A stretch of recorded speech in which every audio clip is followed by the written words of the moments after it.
दोस्तों, आज के इस सेशन की शुरुआत हम एक कविता से करना चाहेंगे। रामधारी सिंह दिनकर की मुश्किलें दिल के इरादे अजमाती हैं, स्वप्न के पर्दे निगाहों से हटाती हैं। हौसला मत हार, गिरकर ओ मुसाफिर, ठोकरें इंसान को चलना सिखाती हैं। बड़ी से बड़ी परीक्षाओं में सफल होना आसान है अगर उनके हम रहस्यों को समझ लें, कैसे हम काम करके सफल हो सकते हैं। इसमें सबसे मेन फैक्टर जो आता है दोस्तों, वो कमिटमेंट है। कमिटमेंट एक ऐसा वादा जो हर हाल में पूरा होगा। आज आपने डिसाइड कर लिया है कि आज मैं अपना क्वेश्चन 500 क्वेश्चन करेंगे, सॉल्व करेंगे, तो आज 500 क्वेश्चन सॉल्व करेंगे। ये कमिटमेंट है दोस्तों। 100% कमिटमेंट और 90% कमिटमेंट में बहुत बड़ा डिफरेंस होता है। अगर आप पूरी तरह से कमिटेड हैं, आपके पास और कोई लक्ष्य नहीं है, सिर्फ एक लक्ष्य है, सिर्फ सिंगल गोल है, आप उसी तरफ बढ़ रहे हैं, लगातार बढ़ते चले जा रहे हैं, तो आप उस सफलता को हर हाल में पालेंगे। एकदम श्योर है, उसका कुछ और रूल है ही नहीं सक्सेस होने का। एकदम सिंपल सा ला है। आपको जो पाना है उसी के बारे में सोचिए, वही करिए, उसी पे लगे रहिए, हमेशा हमेशा वही बातें करिए। तो ये डिफरेंस क्या है 100% कमिटमेंट और 90% कमिटमेंट में, वो बताऊं। हमारे एक फ्रेंड थे और उन्होंने पहले शुरुआत की फर्स्ट ईयर और सेकंड ईयर में वो 100% कमिटेड थे। उनका लक्ष्य 100% था, डिवोशन था मेडिकल की पढ़ाई में, कि हम पूरी तरह से वो कमिटेड थे। मतलब उनके पास कुछ और नहीं था, केवल मेडिकल्स की बुक्स पढ़ते थे और इधर उधर कुछ भी नहीं, मूवी गपशप सब त्याग दिया था। लास्ट में थर्ड ईयर में जब गए तो उन्होंने डिसाइड किया आप तो सीनियर हो गए हैं, आप थोड़ा सा जो है मूवी देखते हैं, थोड़ा सा नॉवेल्स पढ़ते हैं, इधर उधर करते हैं। तो जब शुरुआत के 2 साल में वो पूरी तरह कमिटेड थे तो उनका जो रिजल्ट था वो 85% प्लस था। बाद में जब थोड़ा सा उनका कमिटमेंट कम हुआ, उन्होंने सोचा थोड़ा सा कम कमिटेड रहकर भी काम कर सकते हैं। तो जब 90% कमिटमेंट उन्होंने वर्क किया तो उनका रिजल्ट जो देखा गया वो केवल 60% था। तो दोस्तों बहुत बड़ा ह्यूज डिफरेंस है, ह्यूज डिफरेंस होता है 100% कमिटमेंट और 90% कमिटमेंट में। इसलिए आप कभी भी 100% से आप कभी भी कम कमिटेड मत रहिए, पूरी तरह से फोकस रहिए, पूरी तरह से अपने लक्ष्य पर फोकस रहिए। एकदम कम हार्ट में कुछ भी हो जाए, ये हमें करना है तो करना है, और अभी करना है, इसी साल करना है, इसी साल के पेपर में करना है, इसी साल एम्स जाना है, इसी साल एफएमसी जाना है, इसी साल नीट क्लियर करना है अंडर 100 रैंक में। दोस्तों इसके अलावा और क्या क्या फैक्टर हो सकते हैं। कभी भी जब भी पढ़ाई करिए अपने आप को एकदम से नहीं झोंक देना है। अगर आप 1 घंटे का आपका टाइम सेशन है तो आप उस सेशन में 10 मिनट का रेस्ट लीजिए। 10 मिनट में आप ये सोचिएगा आपने पढ़ा क्या है, फिर लगातार पढ़ करके आप मेंटल ब्लॉकिंग जैसी कंडीशन नहीं क्रिएट करिए। अपने आप को थोड़ा रेस्ट दे के पढ़िए। अगर आपको ज़्यादा इफेक्टिवनेस चाहिए, ज़्यादा एफिशिएंसी के साथ काम करना है तो रुक के पढ़िए। कुछ लोग जल्दी थक जाते हैं तो मैं उन्हें सलाह दूंगा कि वो आप आधे घंटे पढ़िए, आधे घंटे में 5 मिनट का रेस्ट लीजिए। आपने इस 5 मिनट में सोचिए कि आपने पिछले आधे घंटे में क्या पढ़ा है आगे जाने से पहले। और इसके अलावा दोस्तों बताऊं, दूसरे क्रिटिकल फैक्टर्स कई हैं, जैसे कंसंट्रेशन।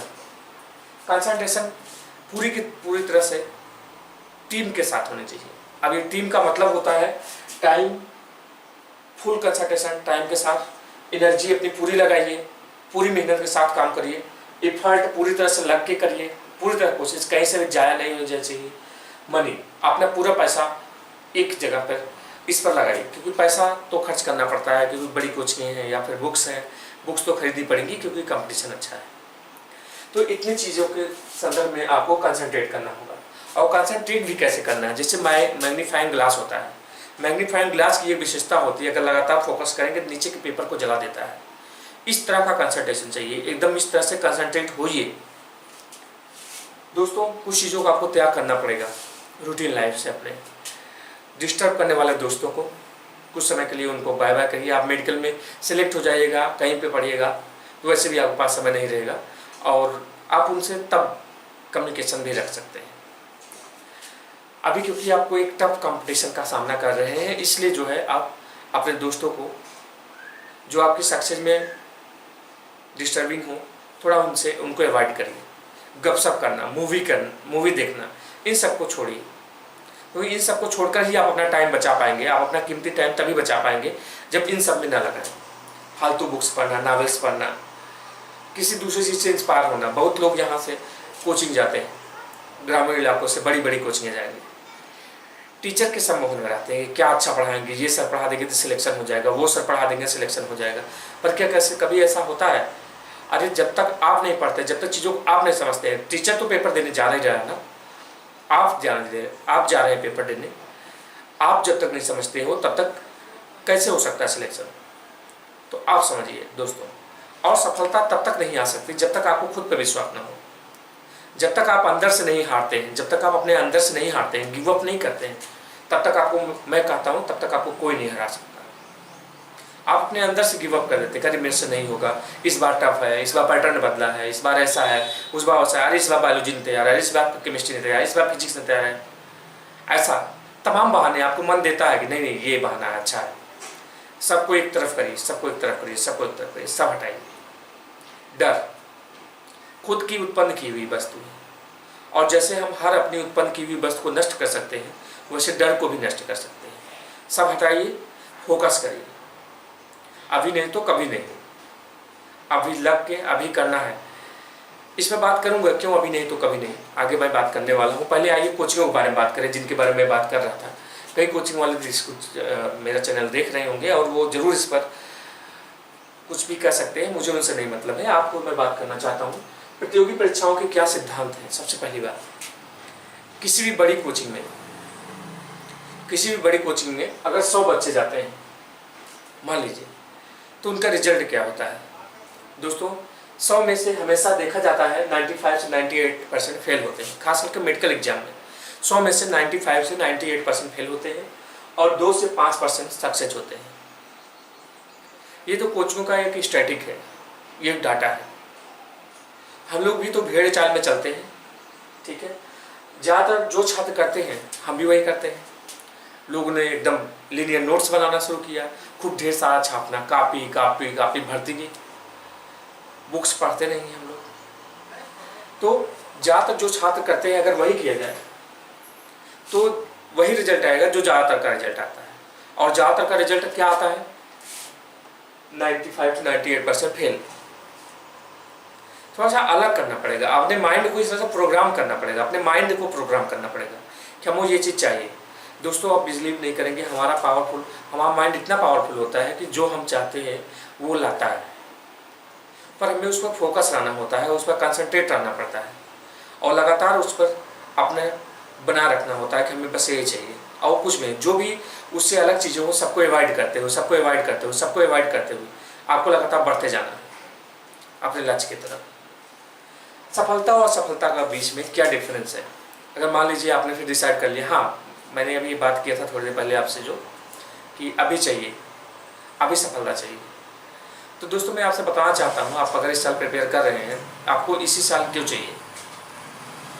उसमें कई बातें होती हैं, इसी साल क्यों चाहिए। आप तमाम बहाना कर सकते हैं, अरे नहीं इस साल नहीं होगा, फिजिक्स कमज़ोर है, मैथ्स कमज़ोर है, फिलहाल मैथ का सवाल नहीं, बायो कमज़ोर है, या कुछ भी आप कर सकते हैं। बहाना कुछ भी हो सकता है, क्योंकि बहाना केवल अपने माइंड द्वारा एक फॉल्स कंडीशन उत्पन्न की जाती है, एक्सक्यूज।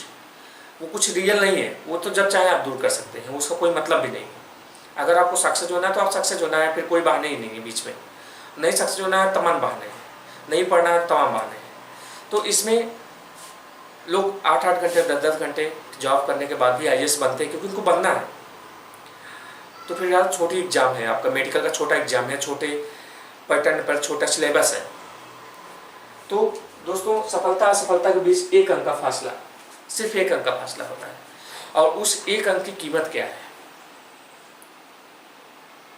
10 करोड़ या 10 लाख। इमेजिन कीजिए एक आप बहुत बड़े अस्पताल में एक बड़े डॉक्टर हैं, या आपका अपना खुद का अस्पताल है, आपका अस्पताल 10 करोड़ 1 साल में बिजनेस करता है। तो 1 साल आप पीछे रहकर कितने का लॉस कर रहे हैं? 10 लाख का। फिलहाल पैसे नहीं मापना चाहिए, लेकिन पैसे मापना थोड़ा इजी होता है, इसलिए मैं पैसे की बात कर रहा हूँ। पैसे मापना थोड़ा इजी होता है। अच्छा ये बात सोचिए, 1 साल फेल हो जाने के बाद उस आत्मसम्मान का क्या होगा? जब आप बाहर निकलेंगे लोग पूछेंगे कहाँ हो आजकल, उसका क्या जवाब देंगे?